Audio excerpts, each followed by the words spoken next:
Hi guys, ഇന്ന് ഞാനൊരു ചെറിയ ട്രാവലിംഗ് വിശേഷമായിട്ടാണ് വന്നത്.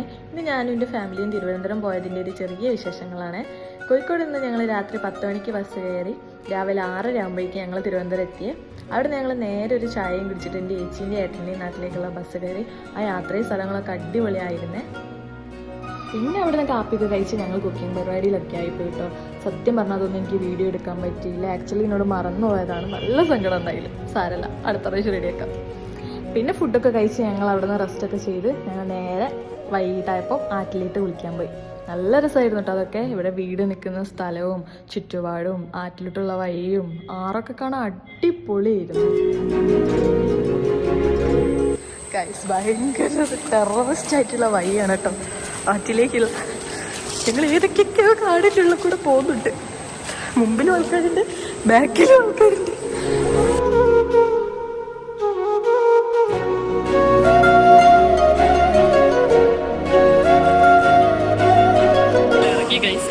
ഭയങ്കര പാടാട്ടോ. ആ ഒരു ഏരിയയുടെ കൂട്ട് ഇറക്കാൻ ഭയങ്കര ടാസ്ക്കാണ്.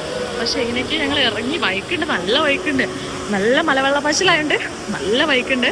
അങ്ങനെ ഇവിടെ എത്തിക്കിട്ടിയ വലിയ വഴി.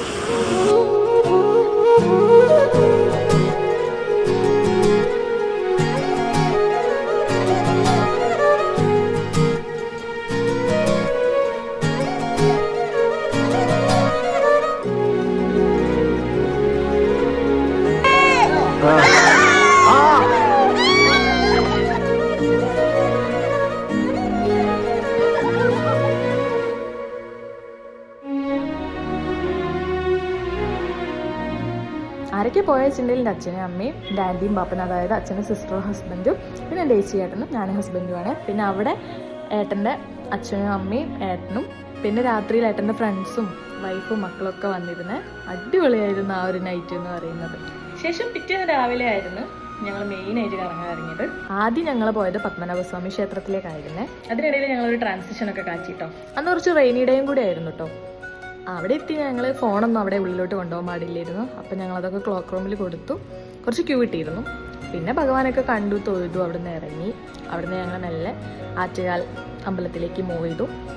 അവിടെ ഇതേപോലെ തന്നെയായിരുന്നു, ഫോണൊന്നും എടുക്കാൻ പറ്റിയിട്ടുണ്ടായിരുന്നില്ല. പിന്നെ ശേഷം അമ്പലത്തിനുള്ളിൽ കയറി അമ്മയൊക്കെ കണ്ട് തൊഴുതു, കുറേ വഴിപാടൊക്കെ കഴിച്ചു. അവിടുന്ന് ഒരു ഉണ്ണിയപ്പം കിട്ടിയിട്ടുണ്ടായിരുന്നു, അതൊക്കെ കഴിച്ചു. പിന്നെ ചായയൊക്കെ കുടിച്ച് തലസ്ഥാന നഗരിയിലൂടെയൊക്കെ ഒന്ന് കറങ്ങി. അപ്പോഴേക്കും ഉച്ചയൊക്കെ ആയിട്ട് ഉച്ചയപ്പോൾ ഞങ്ങൾ ഫുഡൊക്കെ കഴിച്ച് പിന്നെ ഞങ്ങൾ അടുത്ത ഡെസ്റ്റിനേഷൻ എന്ന് പറയുന്നത് പൊന്മുടി ആയിരുന്നു കേട്ടോ. ഞാൻ ഫസ്റ്റ് ടൈമാണ് പൊന്മുടിയിൽ പോകുന്നത്. പൊന്മുടി എൻ്റെ ബക്കറ്റ് ലിസ്റ്റിലുള്ള ഒരു സ്ഥലം കൂടി ആയിരുന്നു. എന്താ പറയാൻ, ഞാൻ പോയ വയനാട് മൂന്നാറൊക്കെ ഒന്നുമല്ലെന്ന് എനിക്ക് തോന്നിപ്പോയി. എന്താ പറയുക, ഒരു സ്വർഗം പോലെയൊക്കെ എനിക്ക് തോന്നിപ്പോയി. ഞങ്ങൾ പോയെന്നാണെങ്കിൽ അവിടെ പച്ച ക്ലൈമറ്റും കൂടിയായിരുന്നു. പിന്നെ ഞങ്ങളെ കൂടെ കൂടി ഞങ്ങളെവിടേക്ക് എത്തിച്ച ശ്യാമണ്ണനെ ഞാൻ ഈ അവസരത്തിൽ സ്മരിക്കുന്നുണ്ട് കേട്ടോ. പിന്നെ അവിടെ നിന്ന് ചായയൊക്കെ കുടിച്ച് ഞങ്ങൾ മെല്ലെ വീട്ടിലേക്ക് തന്നെ ഇറങ്ങി. മൂന്നാറാന്ന് തോന്നുന്ന തിരുവനന്തപുരത്ത് പൊന്മുടിയിലാണ്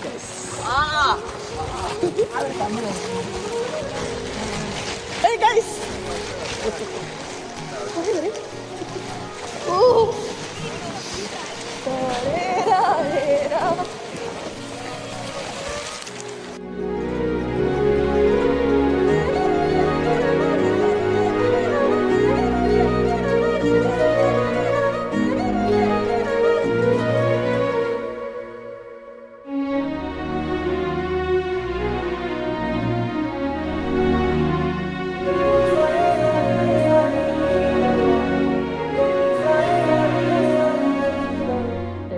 പിന്നെ ഫോട്ടോസും വീഡിയോസും എടുക്കുന്നതൊക്കെ ഒരു പതിവാണല്ലോ.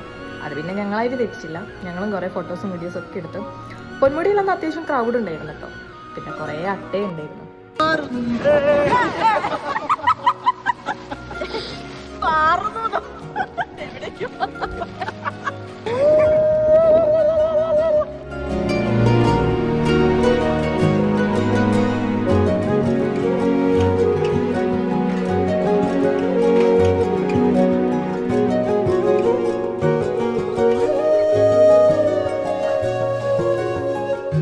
ശേഷം വീട്ടിലൊക്കെ എത്തി ഫ്രഷായി. അന്നും അവിടെ തന്നെ ആയിരുന്നു സ്റ്റേ. പിറ്റേന്ന്, അതായത് ഞങ്ങൾ അവിടുന്ന് തിരിക്കുന്നന്ന് രാവിലെ ഞാനും ഏട്ടനും കൂടെ അവിടെ ഉള്ളൊരു ചെല്ലഞ്ചിപ്പാലം, അച്ഛൻ പറഞ്ഞതാണ് അവിടുത്തെ, അവിടെയൊക്കെ ഒന്ന് പോയി കണ്ടിട്ട് വന്ന് പറഞ്ഞപ്പോൾ ഞങ്ങൾ നേരെ ഏട്ടൻ്റെ വണ്ടിക്ക് എടുത്തിട്ട് ചെലഞ്ചി പാലത്തിലേക്ക് പോയി അവിടെയൊക്കെ കണ്ടു. നല്ല അടിപൊളിയായിരുന്നു കേട്ടോ ഈ ദിവസങ്ങളെന്ന് പറയുന്നത്. പ്രത്യേകിച്ച് എല്ലാ ഫാമിലിയും കൂടെ എല്ലാവരും കൂടി ആയപ്പോൾ അടിപൊളിയായിരുന്നു. ഒരിക്കലും മറക്കാത്തൊരു ദിവസമായിരുന്നു അത്. ഞങ്ങളവിടെ പാലൊക്കെ കണ്ട് ആസ്വദിച്ച് നിൽക്കുമ്പോൾ എൻ്റെ അച്ഛൻ്റെ കോളും സമയം എവിടെയെന്നൊക്കെ ചോദിച്ചിട്ട് അപ്പത്തേ ഞങ്ങൾ വേഗം അവിടെ നിന്ന് പോകുന്നു. അപ്പത്തേ ഇവരൊക്കെ റെഡി ആയി നിൽക്കുന്നുണ്ടായിരുന്നു. പിന്നെ ഞങ്ങൾ വേഗം റെഡിയായി ഫുഡൊക്കെ കഴിച്ച് അവിടെ നിന്ന് ഇറങ്ങി ഒരു ഓട്ടോ വിളിച്ച് ബസ് സ്റ്റാൻഡിലേക്ക് പോയി. അവിടെ നിന്ന് KSRTC കയറി റെയിൽവേ സ്റ്റേഷനിലേക്ക് പോയി. KSRTC പ്രിയദർശിനി ആയിരുന്നു കേട്ടോ, അതും എൻ്റെ ഒരു ഫസ്റ്റ് അനുഭവമായിരുന്നു. അങ്ങനെ പിന്നെ നേരെ റെയിൽവേ സ്റ്റേഷനിലെത്തി. അവിടെ നിന്ന് ട്രെയിൻ കയറി. പിന്നെ ട്രെയിനിൽ നിന്നും പ്രത്യേകിച്ച് വീഡിയോസ് ഒന്നും എടുത്തിട്ടുണ്ടായില്ല. എൻ്റെ കുറേ പ്രവർത്തനങ്ങൾ നിങ്ങൾക്ക് ഇതിൽ കാണാം. പിന്നെ ഞാൻ ഈ വീഡിയോയിൽ പിന്നെ ഇടയ്ക്കിടെ പറയുന്നുണ്ട് വേറെ ഒന്നുമില്ല ഫീലായി പോയതുകൊണ്ടാണ്. അതിനിടയിലാണ് ഈ പാട്ട് വരുന്ന ചേച്ചിയെ ഞങ്ങൾ കമ്പാട്ടിലേക്ക് വരുന്നതായിട്ട് കണ്ടത്. നന്നായിട്ട് പാടുന്നുണ്ടായിരുന്നു കേട്ടോ ആ ചേച്ചി. എനിക്കപ്പോൾ അതുകൂടെ വീഡിയോ എടുക്കണമെന്ന് തോന്നി.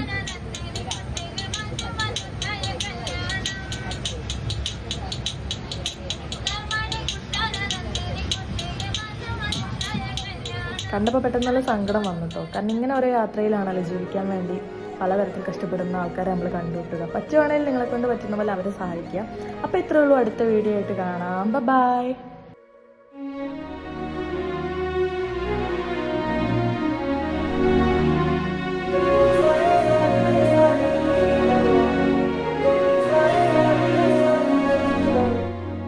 പിന്നെ നമ്മുടെ കോഴിക്കോടെത്തി.